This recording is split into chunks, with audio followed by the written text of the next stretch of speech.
என்னதான் முற்றுப்புள்ளி வைக்க போறீங்க? மோதல் பிரச்சனைக்கு என்ன முற்றுப்புள்ளி வைக்க போறீங்க நீங்க? முற்றுப்புள்ளி வைக்கும்போது உங்கள் பேர் என்ன தம்பி? மகாராஜன். மகாராஜன் எல்லாமே முற்றுப்புள்ளி வைக்க மாட்டோம். அப்போ மகாராஜனுக்கு தெரியப்படுத்துவோம். ஏன்னா நீங்கள் மகாராஜன். ஐயா, இப்போ கட்சியில் பார்த்தீங்கன்னா அன்புமணியை தாண்டி அடுத்த கட்ட தலைவர்களை உருவாக்க தவறிட்டு யோசிச்சிருக்கீங்களா? அடுத்த கட்ட தலைவர்களை உருவாக்கவில்லை அப்படின்னு நீங்க யோசிச்சிருக்கீங்களா? அன்புமணியை தாண்டி கட்சியில அடுத்த கட்ட தலைவரை அடுத்த கட்ட தலைவர் உருவாக்கியிருக்காங்க. இப்போ ஓய்வறியா உழைப்பாளி தியாகச்சம்மல் ஜி.கே. மணி அவருடைய உழைப்புக்கு ஈடாக யாரையாவது சொல்ல முடியுமா? இல்லை, உண்மையிலே தமிழ்நாட்டிலே கூட கேட்குறேன். எங்கள் கட்சியில் மட்டும் இல்லை, தமிழ்நாட்டிலே கேட்குறேன். அவர் இப்போ உடல்நலம் சரியில்லாமல் மருத்துவமனையில் இருக்கார், சிகிச்சை பெற்று வர்றார். நான் போய் சென்னையில் போய் அவரை போய் பார்த்துட்டு வந்தேன் 2 நாள். கடந்த சட்டமன்ற தேர்தலுக்கு முன்னாடி நீங்களே கேள்வி வரல, இவ்வளோ பேர் கேட்க மாட்டாங்க. வன்னியர் இடஒதுக்கீடு தொடர்பாக கடந்த சட்டமன்ற தேர்தலுக்கு முன்னாடி போராட்டம் தொடர்பீங்க. இப்போ தேர்தல் வர போகிற நேரம், இப்போ உங்களுடைய போராட்டம் என்னவா இருக்கு? விரைவில் உங்களுக்கு தெரியப்படுத்துகிறோம். இந்த 10.5% இடஒதுக்கீடு நிலைமை தொடர்ந்து நீங்களும் வலியுறுத்தே வரீங்க. தமிழக அரசும் அவங்க மத்திய அரசு காரணம் காமிக்கிறாங்க.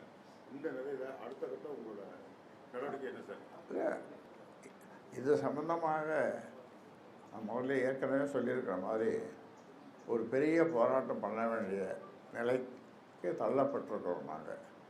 அதனால் அப்படிப்பட்ட ஒரு போராட்டம், பெரிய போராட்டம் தமிழ்நாடு தாங்காத அளவுக்கு அந்த மாதிரி போராட்டமாக இருக்கும். ஆனால் அந்த அளவுக்கு போகாமல் தமிழக அரசு அது அந்த 10.5 ஒன்றும் பெரிய இது இல்லை. அவங்களே சொல்கிறாங்க சில நேரத்தில் அவங்களுக்கு 13 கிடைக்குது, 13.9 கிடைக்குது, 12.98 கிடைக்குது, 15 கிடைக்குது, அப்படி இப்படின்னு சொல்கிறாங்க. இப்போ நாங்கள் கேட்குறது அப்போ அவங்க இவ்வளோ கிடைக்குதுன்னு சொல்கிறாங்க. நாங்கள் கேட்குறது அதை விட கம்மியாக தானே கேட்குறோம். வருஷம் தான் குறைச்சி 10.5 குறைவாக தானே கேட்குறோம். கொடுத்துட்டு போகலாமே. ஏன் ஓ அவங்க ஏதோ ஒரு புள்ளி உரம் கொடுத்து இதில் 13 இதில் 15 இப்படி அப்படின்லாம் சொல்கிறாங்க. நாங்கள் கேட்குறது அதை விட குறைவாக கேட்குறத கொடுத்துட்டு தான் போகணும். இல்லையா? கொடுத்துட்டு இந்த பிரச்சனைக்கு ஒரு தீர்வு வேணும்னா தீர்வு வேணும்போது எங்களுக்கு மகிழ்ச்சியாக இருக்கும். இல்லையா? விடுதலை சிறுத்தை கட்சி தலைவர் திருமாவளவன் சார் முருகர் தமிழர் கடவுள்னு சொல்றார். முருகன் ஆனால் பார்வதி சிவனும் தமிழர்னு சொல்லி கேட்டு விடுதலை சிறுத்தைகள் கட்சி தலைவர் திருமாவளவன் முருகர் தமிழ் கடவுள்னு சொல்றாரு. அப்படின்னா பார்வதி சிவனும் தமிழ் கடவுள் தானேன்னு கேட்குறாங்க. இந்த சர்ச்சைக்குள்ளே இந்த பிரச்சனைக்குள்ளே நான் வாங்க விரும்பவில்லை.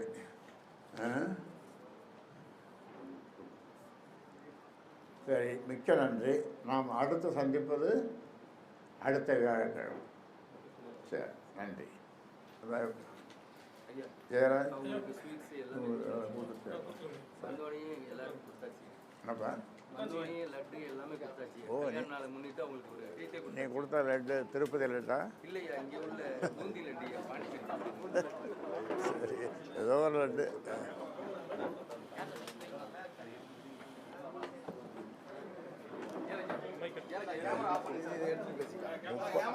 37 38 வாரமா ஜெயராஜ் தான்